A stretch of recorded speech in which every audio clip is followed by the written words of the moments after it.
5 assets that will lose the most in 2025. If I told you today that in 2025 there will be 5 asset classes that will lose value and depreciate significantly, what would you think? Most people's first reaction would probably be to find out what those assets are and check to see if they own them. If they don't, they would think that this has nothing to do with them. For those who have not bought any assets, it obviously does not affect them, right? I laugh because do you think that for each person, is it more meaningful to see that an asset will increase in value or to know that it will decrease in value? Dear fortune teller, I do not understand why many people think that only when assets increase in value can they make money. Is it true that when assets decrease in value, they cannot make money? Suppose you know for sure that a house in the city that used to cost $1 million will be worth only $500,000 in 2025. You also know that in 2025, you may think this is absurd and impossible, but let me tell you a story.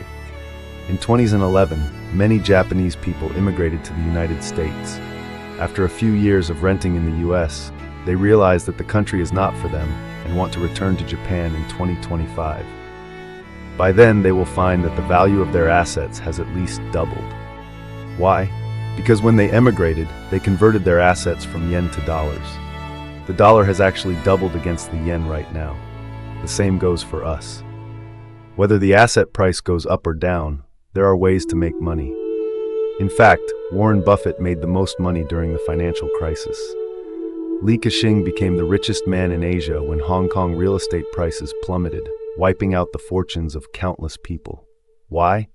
Because asset prices rise, like climbing a mountain, and need to overcome many obstacles. It may take 3 hours to climb to the top of the mountain, but it can take only 1 hour to come down, or even a few minutes to jump off. For example, the Dow Jones Industrial Average took 3 years under Trump to rise 49%, but in 2020, it took only 1 month to fall 49%. This means that if you shorted during the down month, you could have made 3 years of gains in just 1 month. Also, if you know that a $1 million house will go up to $2 million, that doesn't matter to many people because they can't afford it. But if you know that a $1 million house will go down to $500,000 when you can afford it, then buying a house will matter to you. When your thinking and vision change, you will realize that 2025, whether it's good news or bad news, can become a good opportunity for us. This is not because we are blindly optimistic, but because when bad news comes and asset prices plummet, that is when we have the most opportunities to make money. Remember, one general conquers a city, the bones of 10,000 dry. It has always been like that. Whether you accept it or not is not important, because you are forced to face it. The only thing you can choose is to be a general or to become those skeletons.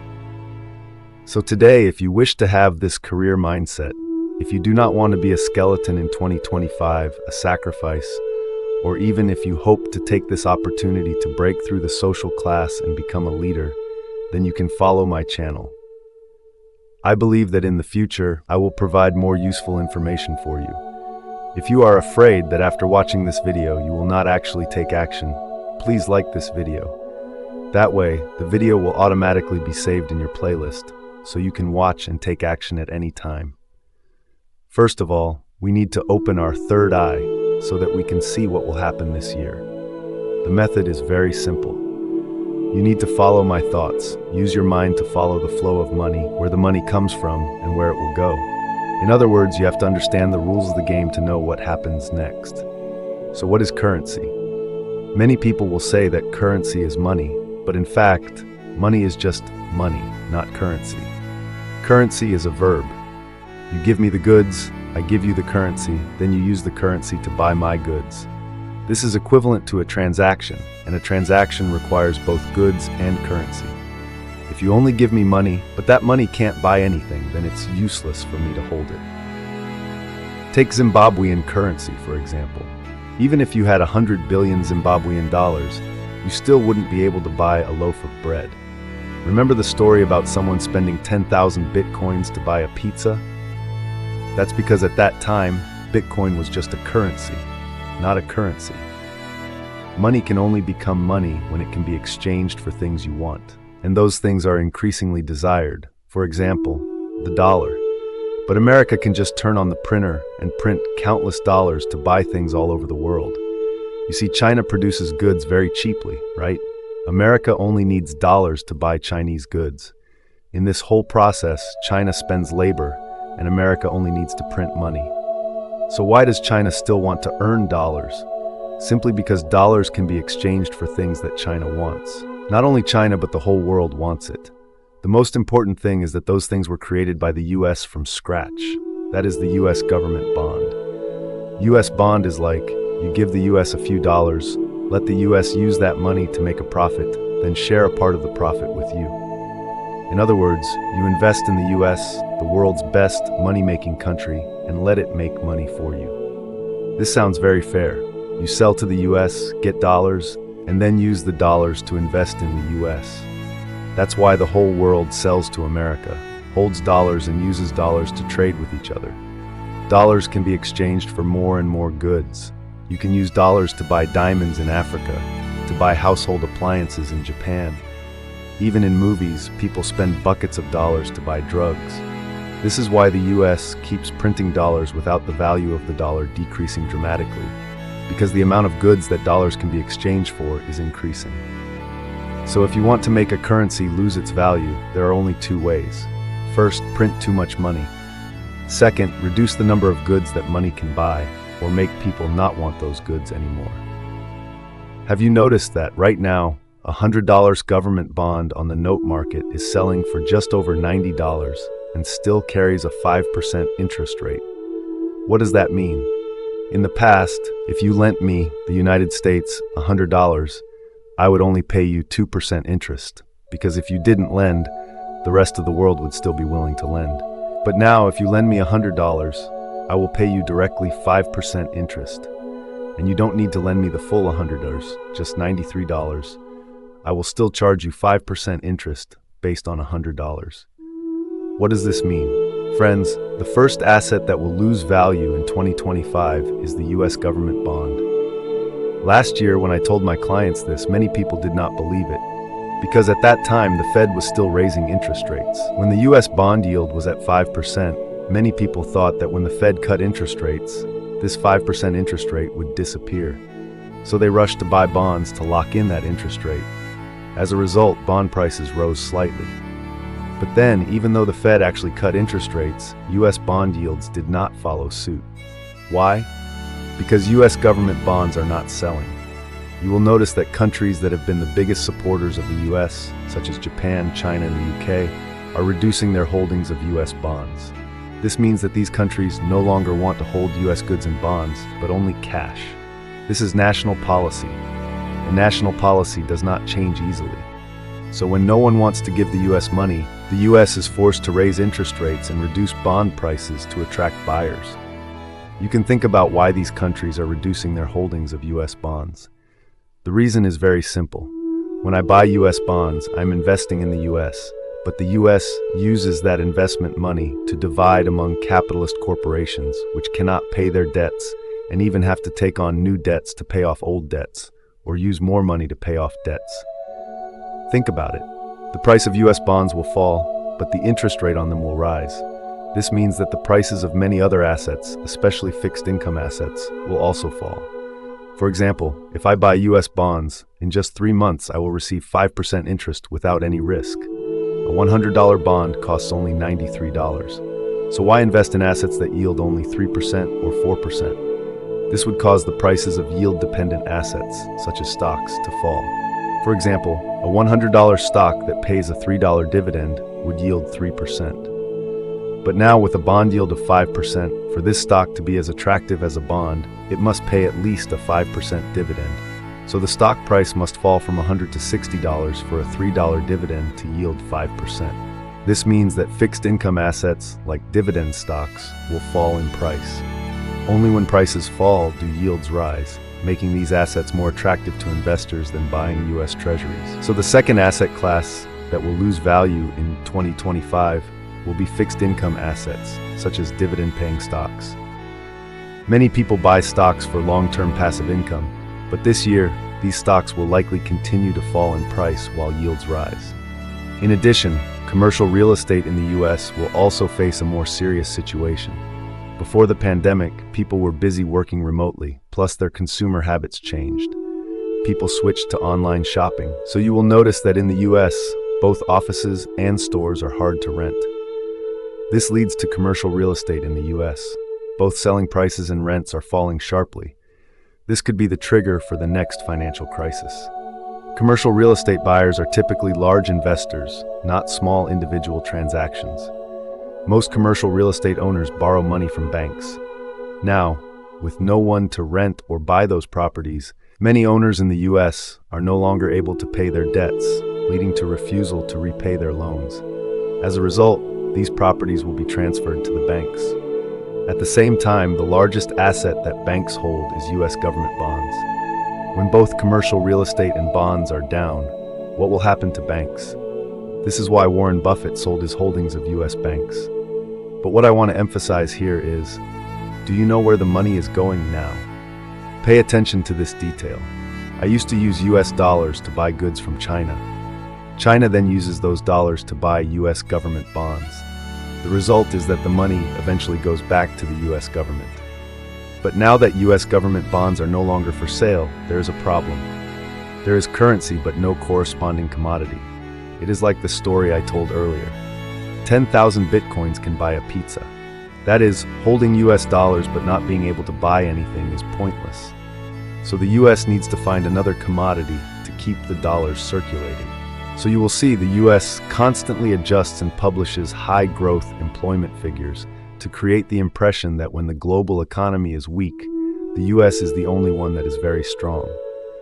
The reason is that they want to sell you a new commodity, American stocks. They say, if you are worried about the bonds not being able to pay back, don't worry, you can still invest in American stocks. Because the American economy is very good, the price of American stocks will increase. Here's the problem. Where does the money go? In the past, the goods the US sold to you were bonds, and the money ended up in the hands of the US government. But now the goods the US sells to you are stocks, and the money ends up in the pockets of capitalists. Look at people like Warren Buffett, Mark Zuckerberg, Bill Gates. They're all selling stocks. Many say Warren Buffett has the largest cash position in history, but few people ask how he can hold so much cash. It is because the money flows into his pocket. Otherwise, how can he have so much cash? What is the role of the stock market? It is to collect the money of the majority and concentrate it in the hands of a small group of wealthy people.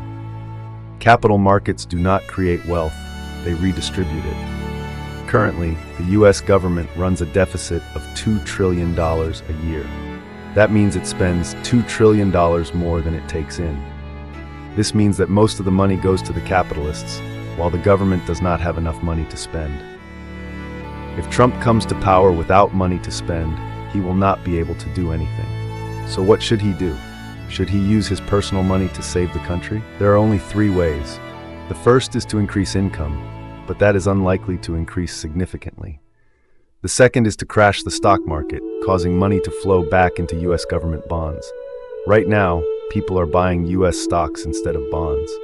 But even if no one buys stocks, will they buy bonds? That leaves the third way, the most direct and the most widely used. Print more money and spend it, that is, expand the balance sheet. Then the dollar will lose value. This is most likely to happen in 2025 because all of Trump's policies require a precondition. The dollar must depreciate to boost the economy. He also recently announced that if he takes office, he will permanently abolish the US debt limit. This means that the US can borrow as much as it wants without any limits. Isn't this a stepping stone to expanding the balance sheet? If they don't have enough money, they can just print more money and spend it themselves. As the amount of money increases, the value of money decreases. So the third asset that will lose value in 2025 is the US dollar. What does Trump want to do?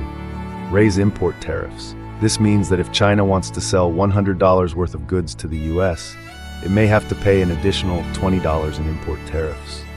This will increase the price of Chinese goods to cover the tariffs. Most imported goods will then become more expensive, and since the US relies heavily on imports, domestic prices will rise. At first glance, it seems fair that both rich and poor people will pay more for goods. But is it really fair? Think about it. You eat a steak and it costs $20 more. If your daily salary is $100, this meal accounts for 20% of your income. But for the rich, their daily salary is $1 million, so $20 is insignificant. For the average person, purchasing power will decline in 2025 because they will be able to buy fewer goods. But for the rich, this will not affect them much. However, too much inflation is not a good thing either. What do you think about a Russia-Ukraine war in 2025? Wars cost a lot of money. Russia's money comes mainly from oil sales. If oil prices fall, Russia's source of income will be cut off. So now that oil exporting countries have announced that they will extend their production cuts, it means that oil supply will not decrease further. When Trump comes to power, he will promote shale oil production in the US. This means that oil prices will fall. For oil importing countries, the cost would be lower, reducing inflationary pressures. At the same time, it would cut off Russia's finances and give it a bargaining chip in the trade war negotiations. More and more people are switching to electric vehicles. Even Porsche, Ferrari, the traditional sports car brands are making electric cars. As people stop using gasoline, the price of oil will continue to fall. The last asset that will lose value is the car. In fact, cars lose value as soon as they leave the showroom. But after 2025, the rate of depreciation will accelerate, especially for cars under $100,000. China is currently the country that produces the most electric cars. Electric car companies there often sell off the lot to capture the market. Tesla is also cutting the price of new cars. Many people bought Teslas for $50,000, $60,000 a few years ago, but now new cars are getting cheaper. The Tesla you bought before now sells for about $30,000 to $40,000 new. Would someone who bought a Tesla a few years ago, if they were to sell their used car now, be worth $30,000 or $40,000 less? That would mean the value of the car has been cut in half at least. This trend shows no signs of stopping. Same goes for gasoline cars. People are buying electric cars to save fuel. Cars that used to hold their value well, like Porsches, are now losing value because they can't sell. As for US stocks, my view hasn't changed. Before the US balance sheet expands, there will be a sharp contraction. However, this process may not last long. Like in 2020, it only lasted about a month. After that, the US will quickly expand its balance sheet, print more money, and this money will be pumped back into the stock market, pushing stock prices up again. At present, when US stocks continue to fall and adjust, our strategy is still to fight flexibly and withdraw when we make money. Just like when playing guerrilla warfare, we do not try to create big wins, but rely on continuous small wins to accumulate profit, and eventually still achieve big profits. What is the advantage of this flexible strategy? When the market has problems, we can withdraw at any time, keeping the maximum amount of cash. When throwing a punch, we can quickly retreat without the opponent counterattacking, playing a wasteful style without missing the last opportunity of the market. There is a fatal mistake that most people make. That is, many people buy stocks based only on feelings, without clear standards or conditions. In a market with tens of thousands of stocks, if you only fumble based on feelings, you not only waste time but also easily buy stocks that have no profit potential, and even easily fall into a situation where the price drops right after buying or increases and then quickly drops again. So picking stocks is a very important task and requires following specific rules and systems. I sincerely wish you who like this video to achieve financial freedom soon. If you find just one or two useful quotes in today's content and help improve your life, I am satisfied.